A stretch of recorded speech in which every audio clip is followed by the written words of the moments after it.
Welcome to yet another interesting episode of The Startup. In this episode, I meet Caro Kusimba. Caro Kusimba is the director of Swirl Laundry. She started her business by following her passion in the service industry. After the break, her inspiring story. Don't go away.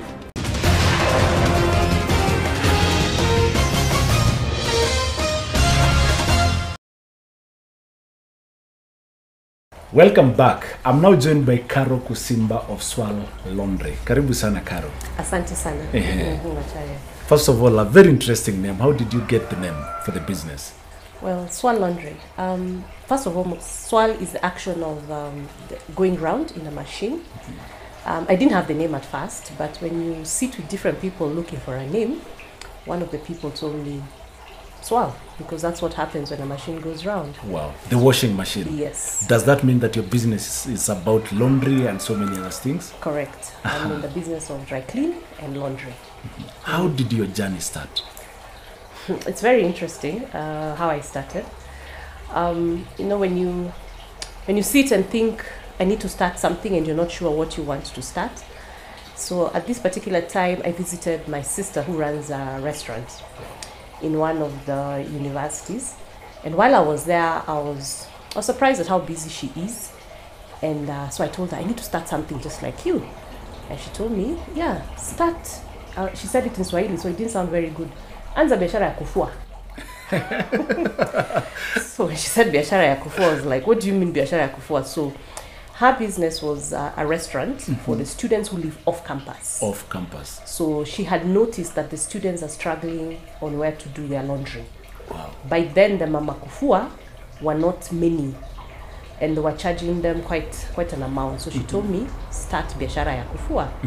So when I sat and thought about it, with my experience of traveling outside Kenya, I decided to see what is out there that I can make it interesting here. That's true. So that's how the laundry business started, as a student laundry. Laundry. Yeah, specifically for the students who live off campus. Yes. Wow. And you are not even disturbed by the name Kazi ya Kufua, ama mama wa kufua. Of course it bothered me. You know, when it's said in Swahili, anza biashara ya kufua, it took me aback, and it actually took me 6 months. Wow. From the time she told me to the time, okay, let me start this. But she later called me, and this is my younger sister, not even my older. My younger sister, she later told me, you travel a lot, see what is out there, because this is one of the private universities, so the students are people who are familiar also with what is out there. That's true. So she told me, since you travel, look what is out there and see what you can do that the ladies who wash clothes are not doing for the students. Wow. So that's how I started as a student laundry. My idea was to start a coin laundry, where they come, they do their laundry, and they go. Pick their clothes and then they go. And they go. But no, the students don't want that. They are busy, so this is also something they want someone else to do it. So at first, they all kept saying, I'm busy, I'm doing this, so you better do it. I'll come at this time and pick it, or when it's ready, we'll come and you call us and come and pick the laundry. So that's how the laundry started, specifically for students. For students. Yes. Then how has the business now grown from that particular initial idea? Well, at first this was a side hustle because I was employed. So I realized when the students are on break, especially December, they're on a very long break. This particular university have the American system, so the summer break is a very long break. So when they're on break, I found myself struggling to meet my daily expenses because they're not there. So I'll run to my friends, bring your duvets, bring your this, so that I wash. So I had to close it because working and really running around was not easy. So in 2012, now when I decided I want to do this fully, I had to change the model. Wow. So instead of it being a student laundry, now it became a fully fledged commercial laundry. Commercial laundry. How the capital, how it started is because I had planned to leave employment.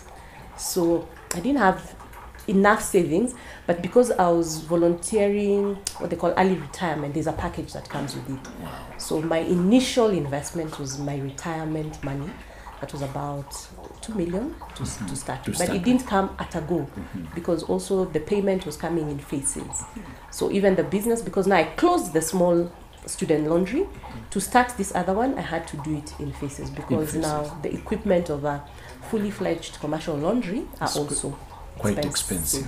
Yes. So I had to do everything in phases to be able to be what it is today. Yes. Wow, congratulations. Thank you. Now let's talk about the business. What services are you currently offering? Now currently, we do dry clean and laundry, but we have two categories. We have the commercial laundry, which is our strength. Commercial laundry is, we handle the corporates, institutions that offer hospitality services. So if it is a hotel, if it is like a club, for example, a health club, if it is a salon, a spa, or even hospitals, whatever it is. And then we also have the individuals like you who want your shirts, your trousers to be cleaned. And what we do for people like you is we don't wait for you to come to us. Wow. We come to you. So you call us, you tell us you need laundry services, we come and pick, be it at home, be it at work, and we drop back to your premises. All this is also free, so we don't charge anything extra to come and pick because we understand you're busy. So we want you to be free and you think about what it is that you're doing while we do the laundry for you. So those are the two. We also have, of course, carpet cleaning. If you come to domestic laundry, there's carpet cleaning or seat cleaning, so we do that as well. Wow. Market penetration, the experience of getting that particular first client to where you are currently. Wow, the market currently, even before, is flooded. So how do you penetrate into that market? For us, it's been word of mouth. When you do a very good job with your first client, be it a corporate or an individual, it has been word of mouth. But over and above that, now we move into social media because everyone also is on the social media. So we also market through our social media services, the Facebook, the Twitter, and all, but largely Facebook, because you find people always going online to look for something. Yes. Okay. You've been in business for almost 2 years, 3 years now. What are some of the lessons that you've learned while in business? The greatest lesson is you cannot do this alone. So, but this I have learned over a period of time. One, because you meet challenges. For example, I'm not very good at marketing. And you'll find when you're starting a business, you want to be the marketer, you want to be the salesperson, you want to be the everything. Yes. However, you have to try and identify who can do what for you at a minimal cost because you're starting. So for me, what has really helped me was joining a network. In this network, people do business with people that they know. So within the networks, I've been able to move from where I was to where I am right now because of the referrals within the network. So that's something I have learned. Also, when you're starting, getting the initial capital, I was blessed to have when I'm retiring, so my retirement package, because at some point I tried to approach banks. Banks do not support startups. True. Especially, or if they do, they ask for security. And the kind of security they're asking for vis-a-vis what you're asking doesn't match. Yes. So you have to also, before you start, you have to realize and know where are you getting the funding to start the business. And then, of course, support from the family is very, very important. That support structure when you're starting, because business is not for everyone. That's true. And if you're the marketer, you're the everything, the stress levels can be very high. So if you go back home and you don't have a good support structure, that can be very challenging. Wow. So for me, I had to also prepare the family, especially the children, because life was going to change. Yes. We're not going to be, it's not going to be the same old story as it has been before. You know, when you're on a salary, there's some things you take for granted when you're out there. That's true. Something simple like going for pizza every Sunday, for me, that had to change. And that's something I had to explain to the children, that has to change. Talking about competition, this you've also hinted to me that it's a service, it's an industry that is saturated in the market. How do you set your services apart from the rest? For us, quality is a big thing, a very big thing for me. I'm a person who's very particular with how things are done.